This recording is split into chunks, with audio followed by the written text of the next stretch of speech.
following is a production of DallasCowboys.com and the Dallas Cowboys Football Club. How about them Cowboys? This is the Players Lounge, broadcasting live from Dallas Cowboys World Headquarters at the Star. Now your hosts, Barry Church, Danny McCray, and Newy Scruggs.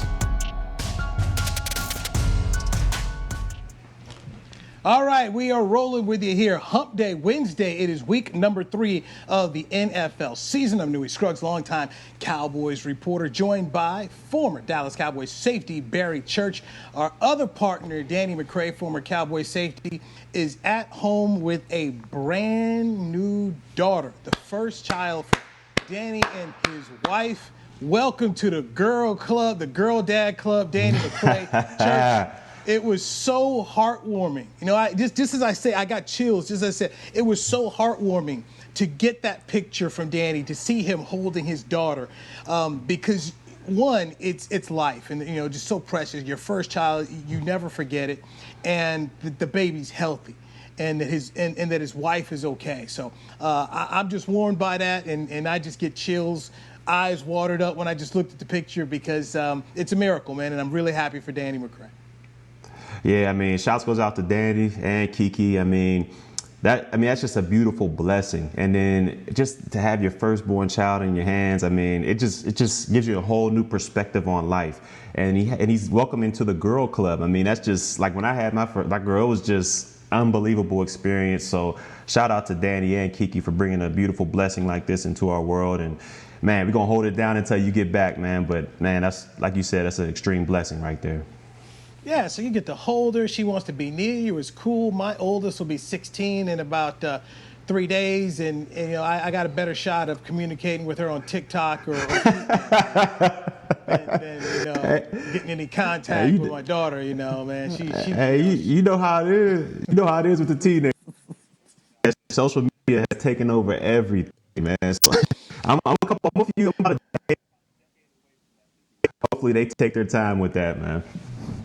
Enjoy it while you can. Enjoy it while you can. So yeah, my kids are older now. They talk back to you. You know, they got their own minds and their own things they want to go do. And I mean, I ended up buying a car for my oldest a couple weeks back. So when I tell you things are just changing, man, and I see Danny's little baby, I just look at like, I remember those days because the days change. But he's in the Girl Club, baby, in the Girl Dad Club, and that's it. He is. That is a good place to be. All right, a place you don't want to be right now, if you're Mike McCarthy, the head coach of the Dallas Cowboys, is dealing with your ever-changing secondary. No Cheeto Awuzie this week for the Cowboys as they face Seattle. And Cheeto's going to be down a few weeks, according to the coach. He's been dealing with a hamstring injury. So an addition that they made 2 weeks ago, give Will McClay and the Cowboys a whole lot of credit, because how fortunate are they to have Brandon Carr on this football team right now, because they need Brandon Carr. You've got Jordan Lewis, who came back in last week, week 2, for his first game of the year. Looked okay, but you got Anthony Brown on the IR. I mean, Church, this is some tough times here for this football team when it comes to the injury standpoint. Yeah, I feel like, you know, the Dallas Cowboys have been hit with a serious injury bug right now. I mean, like you mentioned, Anthony Brown's out. Jordan Lewis, he came back last week, but he was out the majority of training camp with an injury. So he's just now starting to try to get his rhythm with this new defense. So and you saw last week he struggled a little bit. So he's just now getting back. And now we got Awuzie over here who's dealing with a hamstring injury. And I mean, look, if you ask Miles Austin, who knows when those hamstring injuries are going to come back. So we got a lot of shots to our depth right here, and especially in the secondary. I mean, with this injury to Cheeto, I don't see it as a big of an injury as an LVE or a Sean Lee or a Tyron Smith or Lyle Collins, but it does take a shot at our depth. I mean, we were already reeling a little bit in the secondary, but now with our starting cornerback out, and Who knows when he's going to come back? This is a huge shot to our depth, but huge props. So like you said, to Will McClay for bringing a guy like Brandon Carr in, who's, he's never missed a snap throughout his whole career. He's versatile. He can play nickel, safety, and he can play corner as well, which is, in my opinion, his natural position. So huge shout out to the Cowboys for bringing him in. Let's just hope, the rest of this team can stay healthy, because I don't know if they can afford another injury bug like this, because their depth is definitely being questioned right now. Okay, so Seattle is got two receivers that are really good, and Tyler Lockett and DK Metcalf here. And I was just looking at Tyler Lockett already. He's got 16 catches for 159 yards and 2 touchdowns, and DK Metcalf has been sensational for Seattle.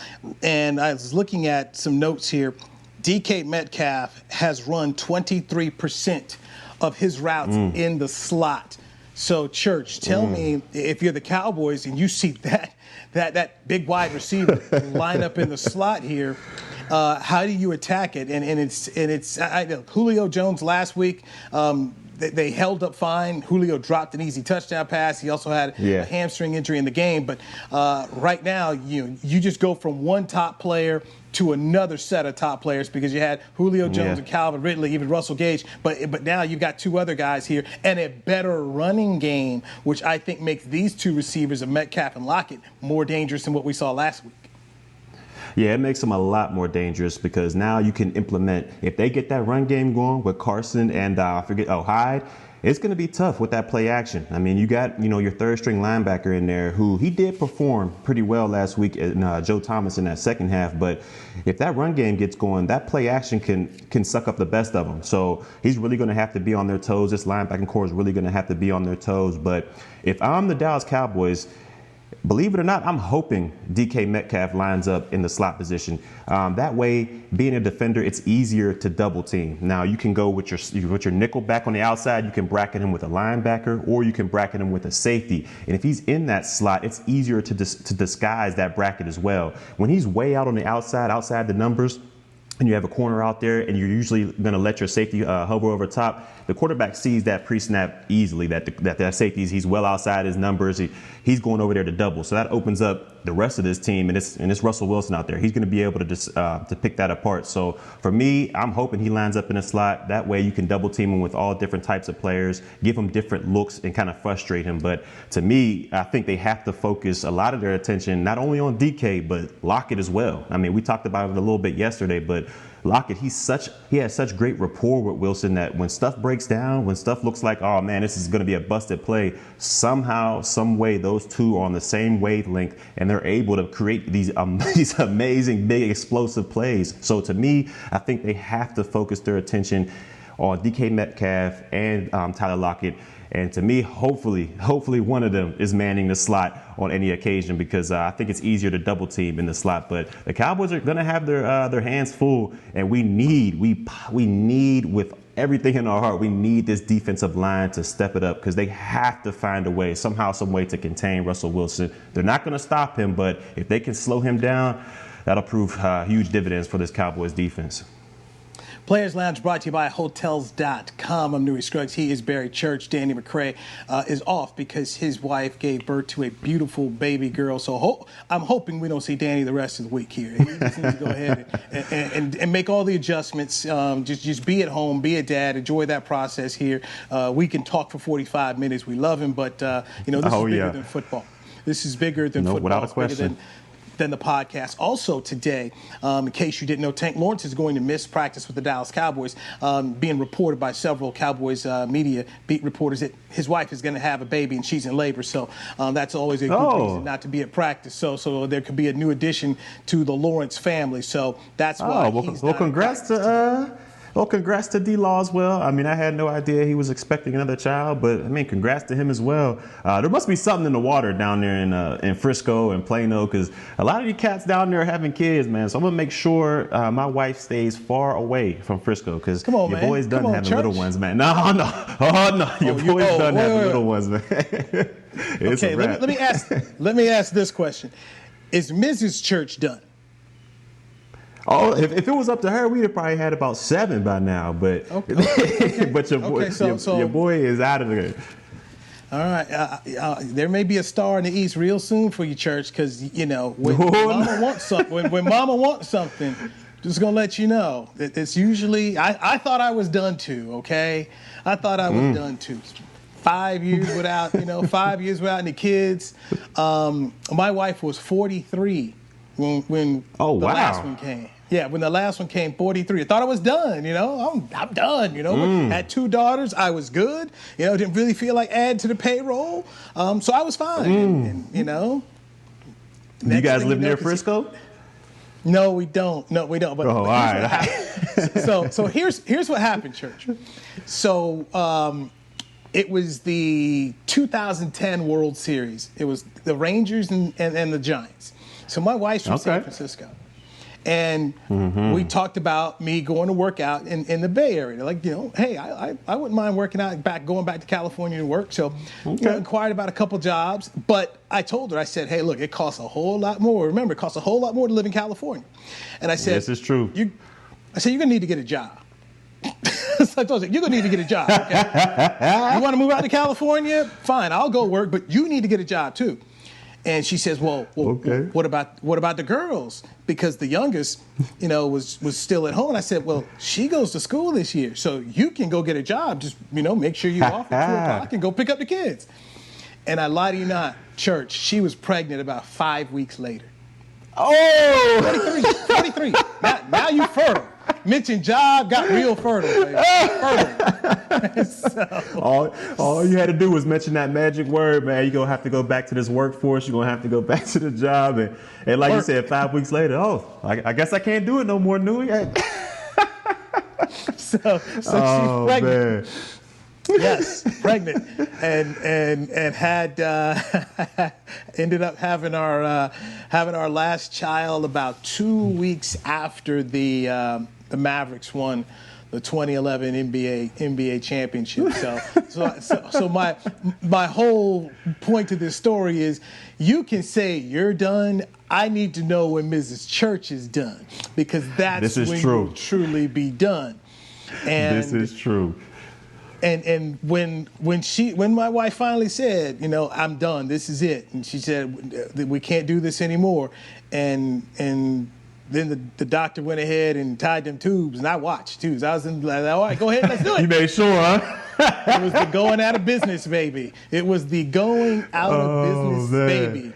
So I'm just letting you know. So you can have these plans, but you let me know when Mrs. Church says that she's done and then she's out of business. Okay, so. And that's when I know for sure, huh? That's when you know for sure. Because just because you're thinking it doesn't mean that's what she's wanting to do. So just these are the ABCs of being married, the fun parts of it as well. Hey, let's get to our first break here. When we come back, I've got a couple numbers that I want to dive into with Dak Prescott and Russell Wilson, the 2 exciting quarterbacks in this game. And something happened with the Chargers that I believe is really going to test this franchise and how the players deal with the team doctors. Let's get into that on the flip side. This is the Players Lounge, brought to you by Hotels.com on DallasCowboys.com radio. Hey there, Cowboys fans. With Tide Cleaners at-home pickup and delivery, cleaning your clothes has never been more convenient. Simply sign up at your local store, set out your dirty clothes, and one of our Tide Cleaners professionals will come directly to your home for a totally contactless experience. Your clean garments will be returned promptly the next scheduled delivery day, so skip the errand and enjoy life, not laundry. Visit TideCleaners.com or your local store to sign up for Tide Cleaners at-home pickup and delivery today. I'm Jay Novacek, former tight end for the Dallas Cowboys. Back in the day, I was the guy who always got the tough yards, and that's why I run with John Deere today. In fact, I have a John Deere 3025E tractor that can handle any yard work I need to do, even the tough yards way out back. So if you have 1 acre or 1,000, John Deere has the equipment that's just right for you. Visit a John Deere dealer today and run with us. We are the official tractor provider of your Dallas Cowboys. We're back with a tasty treat that's sweeping airwaves and taste buds. It's new Dr. Pepper and Cream Soda. Let's take a listen. Dr. Pepper and Cream Soda's here. A new combo that's music to my ears, okay. Let's play. cream soda and Dr. Pepper time. Pour it in a glass of ice. Music to my ears and mouth. New Dr. Pepper and Cream Soda. A delicious duet. Essilor is a proud sponsor of the Dallas Cowboys, helping fans see more and do more with our best vision solutions. Our lens technologies reveal a world more beautiful than you can imagine. For a limited time, get the Essilor Next Gen offer. When you buy the latest generation of Transitions lenses with select Essilor lenses, you can choose a second pair of clear lenses for free with qualifying frame purchases. Restrictions apply. Find a participating eye care professional by visiting EssilorUSA.com. Essilor. See more, do more. To the Players Lounge. All right, coming to the Cowboys game next weekend, make sure you know before you go. Wear a mask, keep distance, and be prepared for cashless transactions. Please be aware that all the safe stadium policies prior to arriving at AT&T Stadium. Visit DallasCowboys.com/safe stadium for details. I was there for that Cowboys Atlanta game. It was different, but look, you got to bring your mask and just operate under the new COVID policies. From what I could tell, there were no incidents, and everybody seemed to follow them. And the only folks who have had issues trying to follow these NFL protocol rules have been the coaches. And I think that's all going to change. Exactly. It's all changing this week after they just slapped down $100,000 fines to coaches who weren't wearing the mask and $250,000 to the team. So you start snatching that cash, all of a sudden people start respecting the rules. So I expect Pete Carroll, one of the coaches who got fined that $100,000 for not wearing a mask. I expect Pete will have a big old nice mask this week when the Cowboys are taking on the Seahawks, because $100,000, I don't care how many millions you make, $100,000 that's a tough note to take out your wallet, man. Oh, that's a tough pill to swallow. And then when you get to your office, I mean, I'm sure they got their office over there. For us players, it was a locker room. But when they get to that office and they see that FedEx envelope sitting there, that white FedEx envelope with that orange and purple logo, oh, you already know what's inside of that. That's not fan mail. You already know it's super thin and it's like a piece of paper almost. And you know what's coming in there. That's some type of fine. Every player and coach hates to get one of those FedEx things plopped right on their desk or in their locker room. But Newy, real quick, I want to ask you, I didn't know you were at the game the other day. I know we had 20-some thousand fans there, but how was the crowd noise? Do you think it had a little bit to play in the momentum change, or crowd, 20,000 is just not that big of an impact? Look, you could hear the fans, okay? And you could hear the fans. And once the Cowboys got going, they got excited. I heard a lot of Atlanta. There was a couple of Atlanta fans near me, so I could clearly hear the cheering from them throughout the game. Even though I'm high up in the press box, okay, we're high up in the press box, but for some reason, some Atlanta fans got tickets and they got close to the press box, so we could hear them cheering throughout the contest. But it was definitely audible when the Cowboys had the football and they were going in the second half. And of course, we all saw the role that they were on here, and so you could hear it. You could hear the groans with the when they were fumbling the ball and turning it over. So you could hear the groans there. So look, it's not. Here's why it makes a difference, because we see the games where there are no people at all, like that Ram game. Yeah. So that's true. So it definitely helps. And the guys, certain guys are going to feed off a crowd, and they need it. So I thought the people who were there, Dak Prescott had given them a shout out. The players were thankful for those fans that showed up here. So if you're going to go to a Cowboy game, I say be prepared to do all the cheering and everything that you've done before. A little bit different, but at the same time, so much has changed that I don't think it's that different, because our whole life, nothing we're doing in our lives right now is different. In the press box, for instance, we used to have those little long buffet tables, and you just go and you serve yourself. Well, now they come in a lunch, an individual package. So you just tell them, yes, I'd like the breakfast meal, and so they give you the breakfast meal. And, yes, I'd like the lunch meal. They give you that. So a lot of it's individually done things, and so now if you want to buy concessions, you just know, it's cashless transactions. So you can still do things just a little bit different. Your space differently, where the seats are. They got the spaces there, but I can't emphasize enough that this is our new normal. And I think once you just get used to, this is my seat, this is where I'm at, then you're going to go and you're going to cheer and you're going to have all the fun that you had before. And for me, I'll tell you this: you got space now. You have to worry about anybody kicking in the back. You got some leg room, huh? All right. Yeah, right. You got some space. You have your personal space around you. So, I tip my cap to all of the teams in the National Football League who are doing what they can to try and still give fans the experience if their state governments are allowing them to do it. Los Angeles right now out there, they're not having fans at the game, but in Texas, they can have fans at the game. Kansas City, they had fans at the game. So if you're able to have them and you're going out there, you can help give your team an advantage. Seattle, by the way, no fans. So there's no fans out there. That's true. There's no 12th man.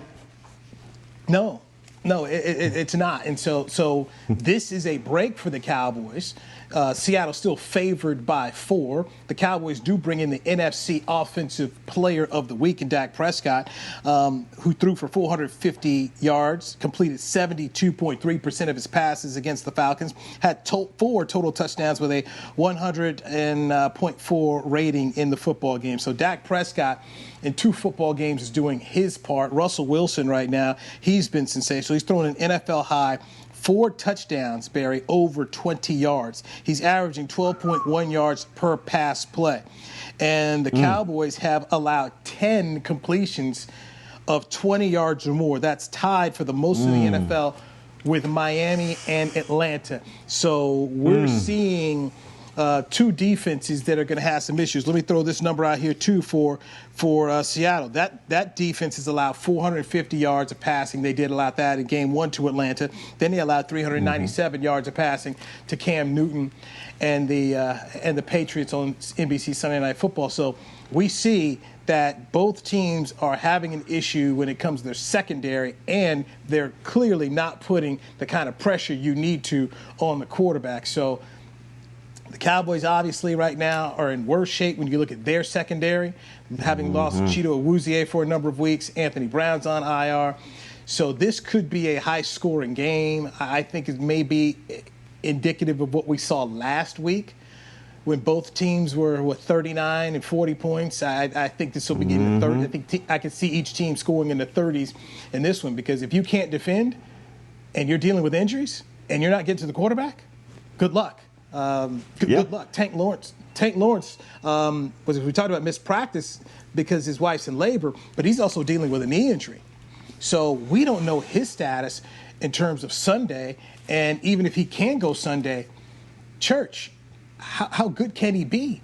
Bate Laufenberg, Cowboys radio broadcaster, said Tank was basically playing on one leg last week and should have got pulled earlier.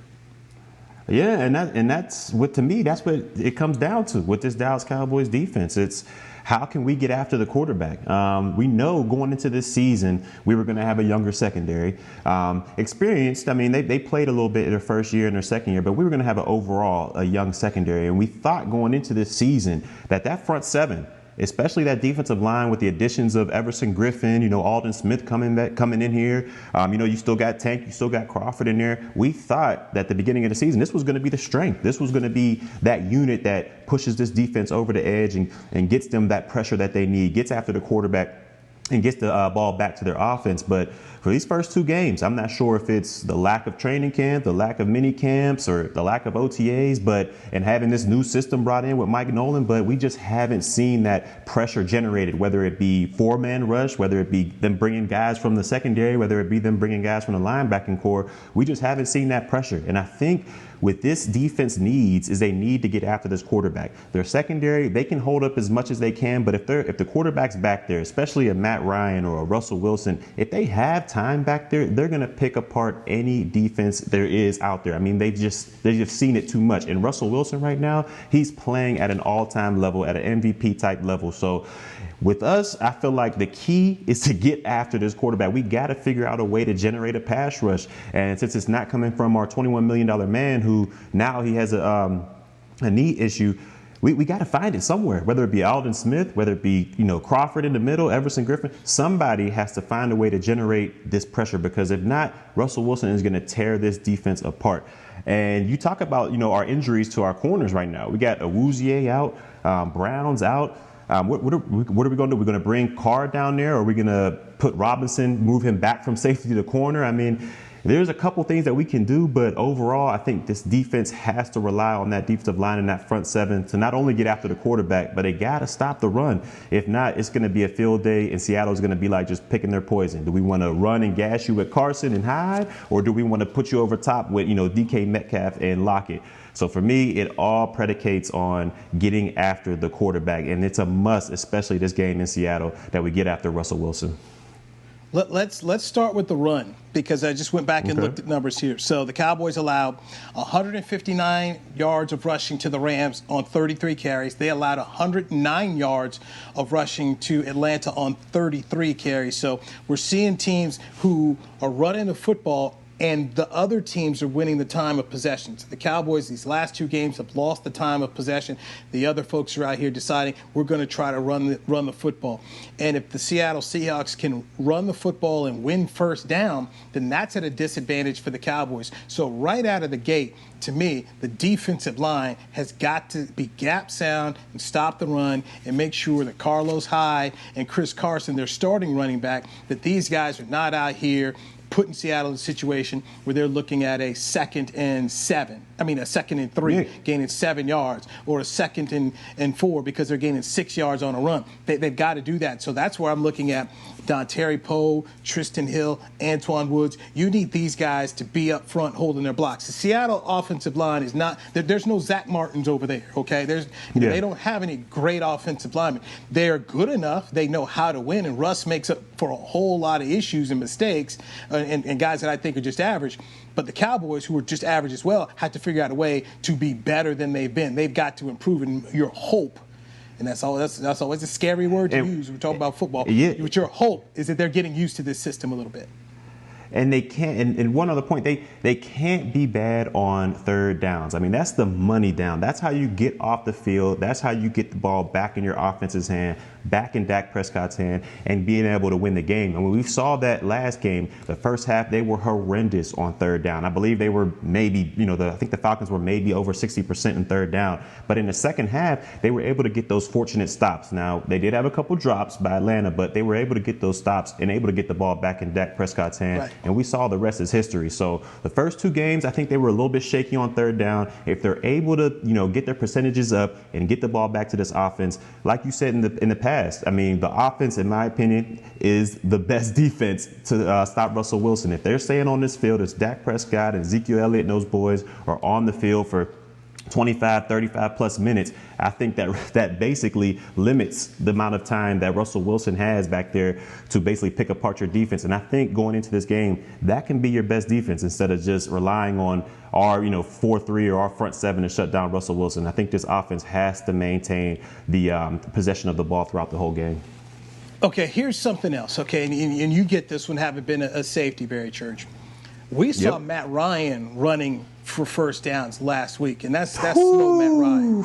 You've got Russell Wilson here now with that ability that if the Cowboys are covering guys to go ahead and pick up some first downs. And Russ is not a guy who takes hits either. He's not. No. So from a defensive standpoint, how do they cover or account for Russell Wilson on a 3rd and 6, a 3rd and 7? How do you do that?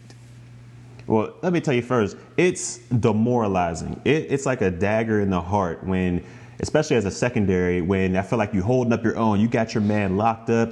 Everybody's locked up around the board. He has to throw the ball away. There's no way he's going to get the ball off. And this guy somehow, some way escapes the pocket and picks up 6. And before you're able to stop him, before you're able to let your frustrations out on him, he slides. He slides right before you, and you got to go over top of you. It's probably one of the most demoralizing things an offense can do to a defense. Because first you get another set of downs when you're probably tired from already doing those first 3 downs, and then you can't even let out your frustration on a guy like that. It's extremely disheartening. But to me, what this defensive line has to do is they have to have an ability to contain this guy. If they line up in their gaps, they can't have a hero ball, or what I call it, hero ball. You can't have a guy out there who's rushing the passer and thinks, let me take this easy path. Let me take this easy path inside to him because I can go ahead and get him. And that's all that's going to happen is Russell Wilson's going to spin right up out of there. You're going to lose contain, and that's when we've seen all their big plays happen. When Russell gets out of the pocket and he got time to throw it to Lockett, throw it to Metcalf. So I think this defensive line, they have to do an amazing job of keeping him contained. If that's putting, a spy somewhere, if that's moving, Tank Lawrence or Aldon Smith on the inside just to kind of hold a blocker there and spy on him, they have to figure out a way to do it, because if he goes there and picks up first downs and extends the drive with his legs, I mean, you're asking for a lot from this defense. So they got to be able to find a way to contain him and hopefully not let him use his legs to pick up first downs. And hopefully on the other side, Dak Prescott can do the same thing and use his legs a little bit more to pick up first downs, because this offense has got to find a way to help to win the time of possession battle in this football game. I think they've got to win the time of possession battle. They've also got to win the turnover battle here. Let's take our second time out here on the Players Lounge, brought to you by Hotels.com. Tyrod Taylor missed the Chargers game for one of the strangest reasons I've ever heard. Let's dive into that and the impact that it's going to have on their football team. I'm Newy Scruggs. He's Barry Church. This is Players Lounge on DallasCowboys.com radio. Since 1865, Stetson hats are American-made with pride right here in Texas. And Stetson is proud to be on the field with America's team. Want to show your Texas and team pride too? You can. By purchasing your own Stetson, you can look just like how the flag guys do on field at every home game. Stetson hats, the official crown of all self-respecting Cowboys, and your favorite football team. Get yours today at shop.dallascowboys.com or at stetson.com. Your new apartment's big. Such a great deal. It's okay. Just okay? What's not to... Right above the subway! Well, I bet you don't even notice it after the... That's my neighbor, Angus. A deal that's just okay is not okay. Get a great deal with America's Best Network. Come into an AT&T store to find out how to get one of our popular smartphones for $0 down, based on GWS One score September 2019. To Dallas's frontline responders, thank you. To show its gratitude, Tide is offering free laundry services in Dallas to the families of frontline responders. Simply bring your laundry and your identification to Tide Cleaners, and they will wash it within 2 days. One thing less for you to worry about. While you take care of us all, Tide will take care of the laundry for the families of frontline responders.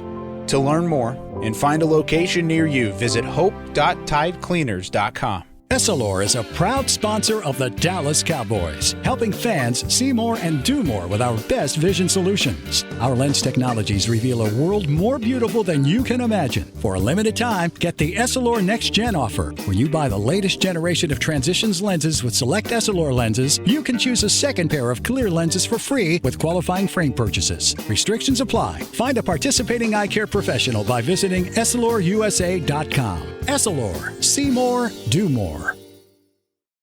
Back to the Players Lounge.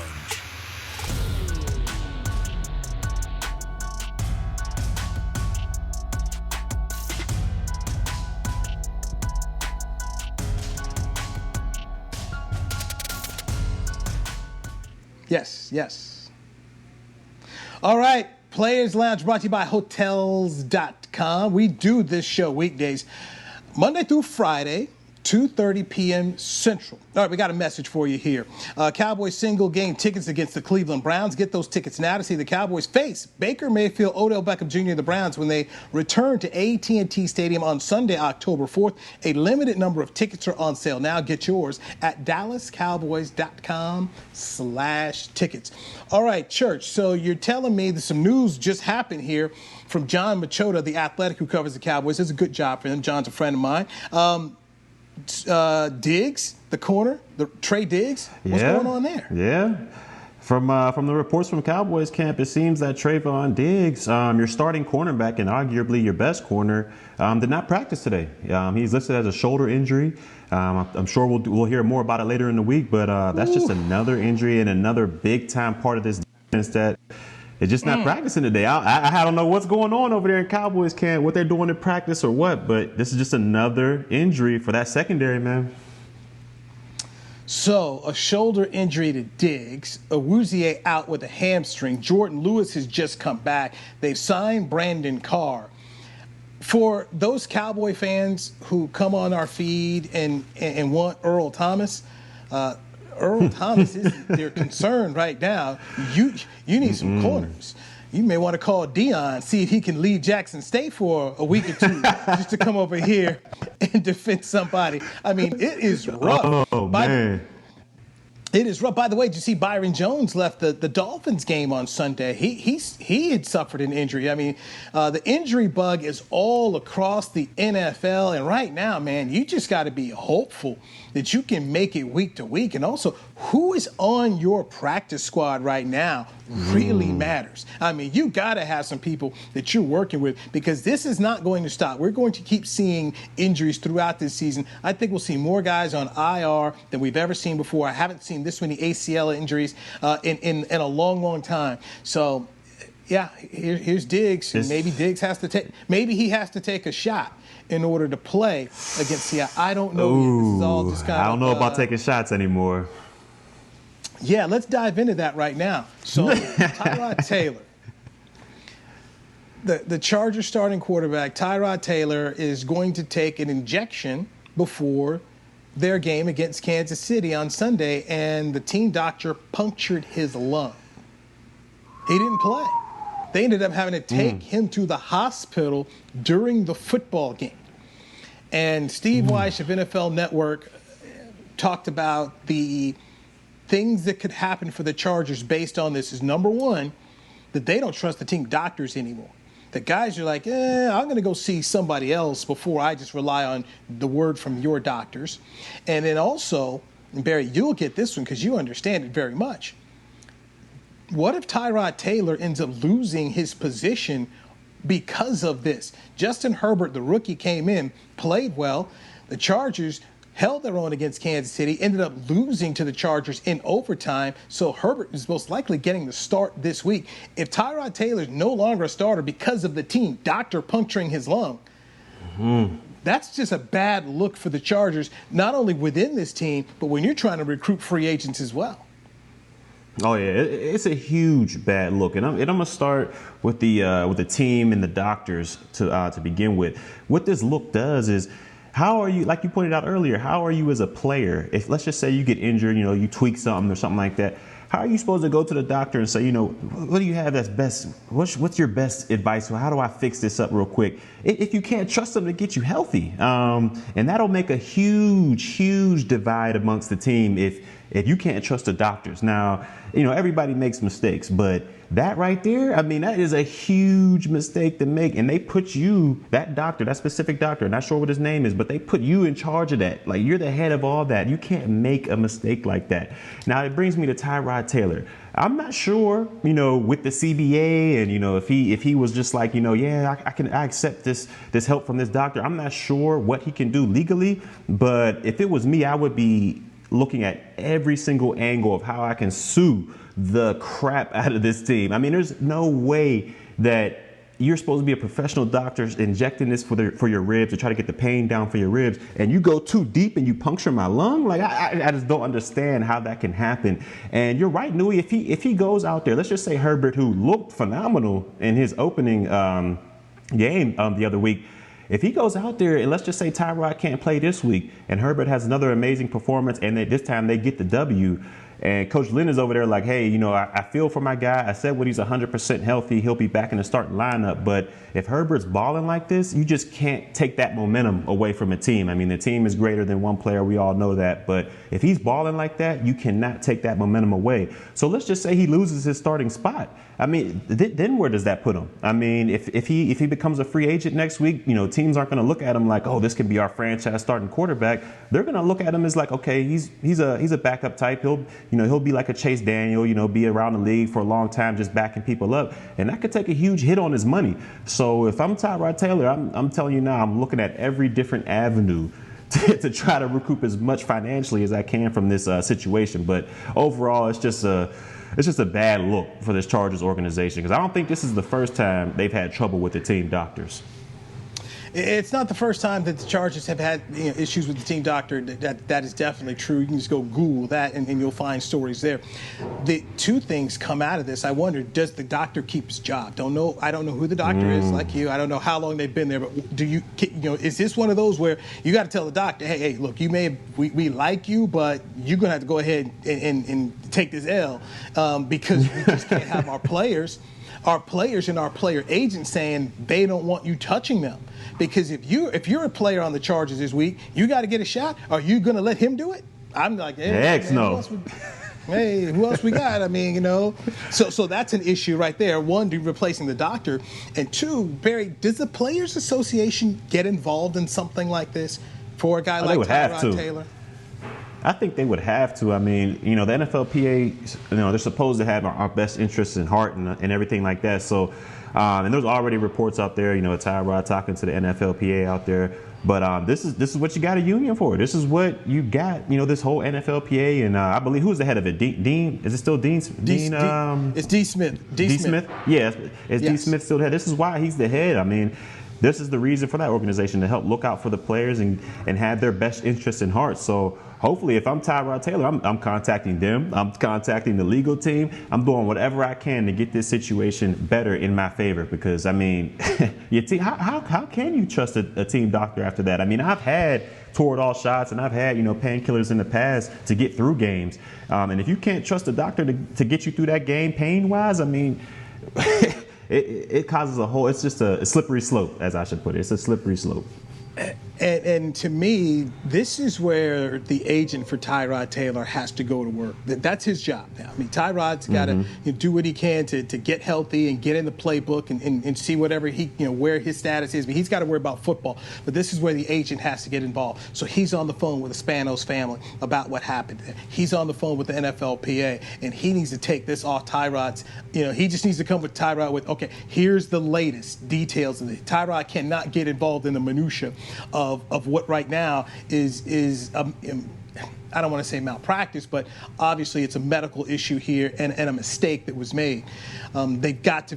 He's got to do that for him so the player can do his job.